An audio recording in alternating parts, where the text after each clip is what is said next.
Hello everybody. আশা কৰোঁ তোমাক সকলোৱে ভালে আছা।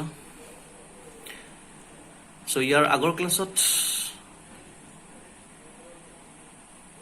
আমি কি কৰিছিলোঁ যে আমাৰ ফ্ৰেম কেনেকৈ বনায় নে নহয়। ইয়াৰ আগৰ ক্লাছত আমি ফ্ৰেমৰ বিষয়ে পঢ়িছিলোঁ। সো ফ্ৰেম এটা কেনেকৈ বনায় সেই বিষয়ে আমি ডিছকাছ কৰিছিলোঁ হয়নে, আৰু তোমালোকক মই কিছুমান এক্সাম্পল চাব গৈছিলোঁ হয়নে নহয়। সো বুকছত কিছুমান এক্সাম্পল দিয়া আছিলে, সেইখিনি তোমালোকক চাব গৈছোঁ। আজি আমি অডিঅ' আৰু ভিডিঅ' অৰ্থাৎ অডিঅ' ফাইল আৰু ভিডিঅ' ফাইল আমি কেনেকৈ HTML-ত ইনচাৰ্ট কৰিব পাৰোঁ। That means how to add our multimedias or multimedia file in our HTML document. Okay, so today we are going to discuss about inserting audio and video file. Okay, so according to your book here you can see we can also embed multimedia objects like audio and video in a web page. Okay, that means just like table or just like a frame, what happens, we can insert or we can add audio file also, or we can add video file also in our web page. Okay, for inserting our audio and video file we have some tag also. Okay, so first of all we have to going to discuss how to insert a audio file. Okay, so in your book the first tag is given what, the audio tag. Okay, so here you can see HTML5 defines a new element that specifies a standard way to embed an audio file in a web page. Okay, HTML5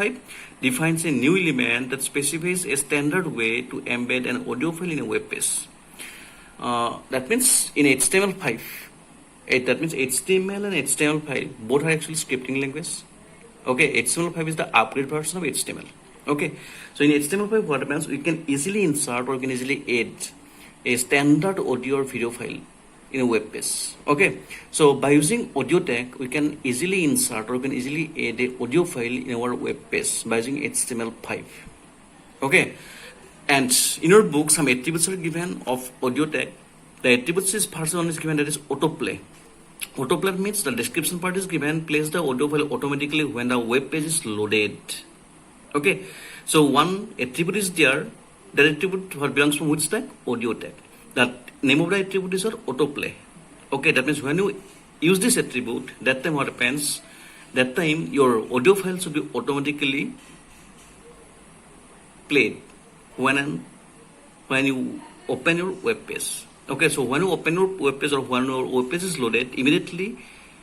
what happens, your audio file should be automatically start to playing. Okay, and to do this one we have a one attribute, that is autoplay. অর্থাৎ ইয়াত কি কোৱা হৈছে যে আমাৰ autoplay বুলি এটা attribute আছে অডিঅ' টেগৰ, আৰু এই এট্ৰিবিউটটো ইউজ কৰিবলৈ আমি কি কৰিব পাৰোঁ যে আমাৰ যিটো ফাইল বা যিটো অডিঅ' ফাইল আমি এড কৰিম ৱেব পেজত বা ইনচাৰ্ট কৰিছোঁ, সেই ৱেব পেজটো ইনচাৰ্ট কৰা অডিঅ' ফাইলটো যদি অট'মেটিকলি প্লে হ'ব লাগে বা অট'মেটিকলি প্লে কৰিব লাগে, কেতিয়া প্লে হ'ব, যেতিয়া আমাৰ ৱেব পেজটো লোড হ'ব কম্পিউটাৰত বা যেতিয়া আমি ৱেব পেজটো অ'পেন কৰিম। চ' ৱেব পেজটো লোড হোৱাৰ লগে লগে বা অ'পেন কৰাৰ লগে লগে আমাৰ অডিঅ' ফাইলটো অট'মেটিকলি প্লে হোৱাৰ কাৰণে এটা এট্ৰিবিউট আছে, যিটো এট্ৰিবিউটক আমি অটোপ্লে বুলি কওঁ। ঠিক আছে, নেক্সট আছে controls, display the controls on the web page, display the controls on the web page. অৰ্থাৎ second attribute, name of the second attribute of audio tag is what, control. With the help of this attribute what happens, we can control our web page. Okay, that means in which way you want to display your web page, or in which way you want to display your audio file in your web page. To control this one we have one attribute, the name of the attribute is control. Next one is src attribute. Okay, this is the third attribute of audio tag. With the help of this attribute what happens, here you can see specifies the URL of the audio file. Okay, specifies the URL. That means to insert any file in your web page we must know the URL, means uniform resource locator. That means you must have to know the address of each and every file. Then only you can add or then only you can insert a file in our HTML document. Okay, and src is a one attribute through which we can add our what, URL. That means we have to add our address of the audio file. ঠিক আছে, src-টো এনেকুৱা এটা attribute যিটো এট্ৰিবিউটৰ আমি কি কৰিব পাৰোঁ যে আমি যিবিলাক ফাইল আমি ৱেব পেজত লোড কৰোঁ বা আপলোড কৰোঁ বা যিবিলাক ফাইল আমি এড কৰোঁ বা ইনচাৰ্ট কৰোঁ, সেই এড কৰা বা ইনচাৰ্ট কৰা ফাইলবিলাকৰ আমাৰ লোকেশ্যনটো জানিব লাগিব, অৰ্থাৎ এড্ৰেছটো জানিব লাগিব আৰু এড্ৰেছ বা লোকেশ্যন স্পেচিফাই কৰাৰ কাৰণে এটা এট্ৰিবিউট দিয়া হৈছে যিটোক আমি কি ক'ম SRC এট্ৰিবিউট আৰু ফাইনেলি এটা দিয়া হৈছে loop this is the last one that is loop is also another attribute of audio tag here you can see indicates if the audio file should be replayed once it has finished playing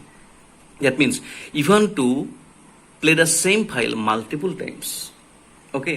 that time we can add another attribute that is loop with the help of loop attribute we can perform the same operation multiple times okay that means if you want to play the same song or if you want to play the same audio file multiple times or repeatedly that time we have a one attribute the name of the attribute is at loop অৰ্থাৎ loop এট্ৰিবিউটৰ কামটো কি কোৱা হৈছে যেতিয়া আমি একেটা কাম বাৰে বাৰে কৰি থাকিব লাগিব তেতিয়া একচুৱেলি আমি লুপ ইউজ কৰোঁ ঠিক আছে আৰু ইয়াতে লুপ এট্ৰিবিউটৰ কামটো কি হ'ব যিটো অডিঅ' ফাইল তোমালোকে এড কৰিছা বা ইনচাৰ্ট কৰিছা ৱেব পেজত সেই এড কৰা ফাইলটো যদি তুমি ৰিপিটেডলি প্লে কৰি থাকিব লগা হয় তেতিয়াহ'লে আমাক লুপ লাগিব লুপৰ সহায়ত আমি একেটা কাম বাৰে বাৰে কৰি থাকিব পাৰোঁ ঠিক আছে চ' তলত তোমালোকৰ এটা এক্সাম্পল দিয়া হৈছে কেনেকৈ এড কৰে বস্তুবিলাক হয় নহয় বা কেনেকৈ অডিঅ' ফাইল এটা ইনচাৰ্ট কৰা হয় এইখিনি বস্তু তোমালোকে চাই ল'বা ঠিক আছে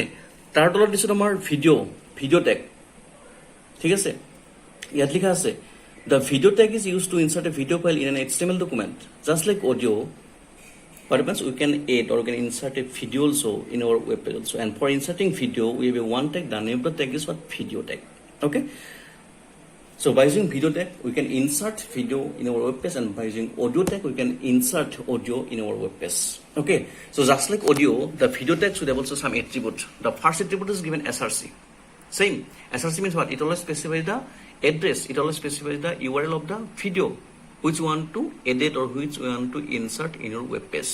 or SRC কি কৰিব so SRC আমাৰ কি কৰিব যিটো ফাইল বা যিটো ভিডিও ফাইল আমি এড কৰিছো বা ইনসাৰ্ট কৰিছো সেই ফাইলটো স্পেসিফাই কৰাৰ কাৰণে আমাৰ এটা কি হে এড্ৰেছ থাকে বা এটা লোকেশন থাকে সেই লোকেশন বা এড্ৰেছটো স্পেসিফাই কৰিব লাগিলে আমাক URL লাগিব ওকে আৰু এই URL টো কোনে স্পেসিফাই কৰিব এটা এট্ৰিবিউট থাকিব যিটো এট্ৰিবিউটৰ নাম SRC second height specifies the height of the video player displayed on the web page with the help of height attribute what happens that means to play the video or to play the audio we need some player okay with the help of one player only what happens we can play our audio or video file okay and to play video file we need a one player okay and height is a one attribute that particular attribute specifies the height of the video player okay so it always specifies what height and one more attribute is that is width it specifies the width of the video player okay so with the help of height and width attribute we can what we can measure the height and we can measure the width of the video player tomar audio ba video player to tomar kiman height thakibo or kiman width thakibo okay so ekhini specify korar karone আমাৰ দুটা attribute দিয়া হৈছে কাৰণ যেটা ভিডিওটা play কৰিব আমাক এটা ভিডিও প্লেয়াৰ লাগিব ন সো সেই ভিডিও প্লেয়াৰৰ হাইটটো কিমান হ'ব সেই ভিডিও প্লেয়াৰৰ উইডথটো কিমান হ'ব এইটা বস্তু ৰিপ্ৰেজেন্ট কৰাৰ কাৰণে আমাৰ দুটা এট্ৰিবিউট দিয়া হৈছে এটা হৈছে হাইট এটা হৈছে width auto play place the video file automatically on loading the web page just like audio in video also what happens if you want to play your video automatically after loading the web page on your computer screen that time we have one attribute the name of the attribute is autoplay ঠিক আছে আমি এটো বস্তু আগতে কৈছো অডিওটো পাইছিলো যে autoplay এই পার্টিকুলার এট্রিবিউটটো যদি আমি কি কৰিব পাৰো আমাৰ ওয়েব পেজটো লোড হোৱাৰ লগে লগে তোমাৰ ভিডিওটো যদি অটোমেটিক্যালি প্লে কৰিব লাগে তেতিয়া হলে আমাৰ এটা এট্রিবিউট আছে সেই এট্রিবিউটটো হৈছে autoplay next controls display the controls on the web page such as the play button okay কাৰণ আমাৰ মাল্টিমিডিয়া প্লেয়াৰ বিলাকৰ কি থাকে প্লে পুশ এনেকুৱা ধৰণৰ বাটন থাকে নেক্সট থাকে প্ৰিভিয়াস থাকে আৰু এই গোটেইখিনি কোনে কৰিব এই গোটেইখিনি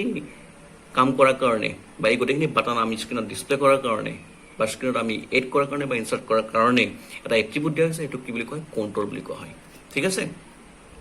আৰু ফাইনালি তাৰ পিছত তোমাৰ এটা এক্সাম্পল দিয়া আছে তোমালোকে এক্সাম্পলটো চাই লবা ভিডিও অডিওৰ দৰে ইয়াতো এটা এক্সাম্পল দিয়া আছে এক্সাম্পলটো চাই লবা আৰু হেকত তোমাৰ দিয়া হৈছে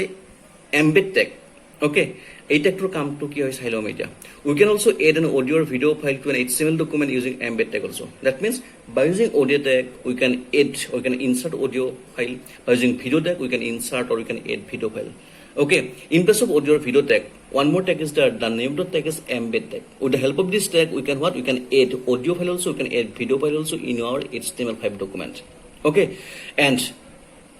this particular tag should have also some attribute. The attributes are one is given that is SRC attribute. Same. This particular attribute specifies the what URL of the file. Next height and width to play audio and video we need some players, okay, and what is the height and what is the weight of the player, okay, তুমি হাইটটো determine কৰিব লাগিব, প্লেয়াৰটো তুমি ওয়েটটো determine কৰিব লাগিব, ঠিক আছে। তো তোমাৰ স্ক্ৰীনত তোমাৰ প্লেয়াৰটো কিমানখিনি থাকিব বা কিমানখিনি স্পেচ কভাৰ কৰিব, তাৰ হাইটটো কিমান হ'ব, প্লেয়াৰটো তাৰ ওয়েটটো কিমান হ'ব, এই দুটা বস্তু স্পেচিফিক কৰাৰ কাৰণে আমাৰ দুটা এট্ৰিবিউট দিয়া হৈছে, সেইটো হৈছে হাইট আৰু ওয়েট। অৰ্থাৎ আমি ইয়াৰ পৰা কি গম পালো যে আমি অডিঅ' আৰু ভিডিঅ' এই দুটা টেগৰ সলনি আমি এম্বেড টেগটো ইউজ কৰি পেলাই আমি অডিঅ' ফাইল হওক বা ভিডিঅ' ফাইল হওক দুটা বস্তু আমি আমাৰ HTML5 ডকুমেণ্টত ইনচাৰ্ট বা এড কৰিব পাৰোঁ, ঠিক আছে। তাৰ সলনি তুমি ছেপাৰেটলি কৰিব পাৰা, অডিঅ' ফাইল এড কৰাৰ কাৰণে অডিঅ' টেগ ইউজ কৰিব পাৰা, ভিডিঅ' ফাইল এড কৰাৰ কাৰণে ভিডিঅ' টেগ ইউজ কৰিব পাৰা, হয়নে নহয়, বা এইটো নকৰি পেলাই আমি এম্বেড টেগ ইউজ কৰি পেলাই আমি অডিঅ' ফাইলো এড কৰিব পাৰোঁ আৰু ভিডিঅ' ফাইলো এড কৰিব পাৰোঁ, ঠিক আছে। সো এইখিনি বস্তু এবাৰ ভালদৰে চাই ল'বা তোমালোকৰ ইয়াৰ পিছত কি থাকিব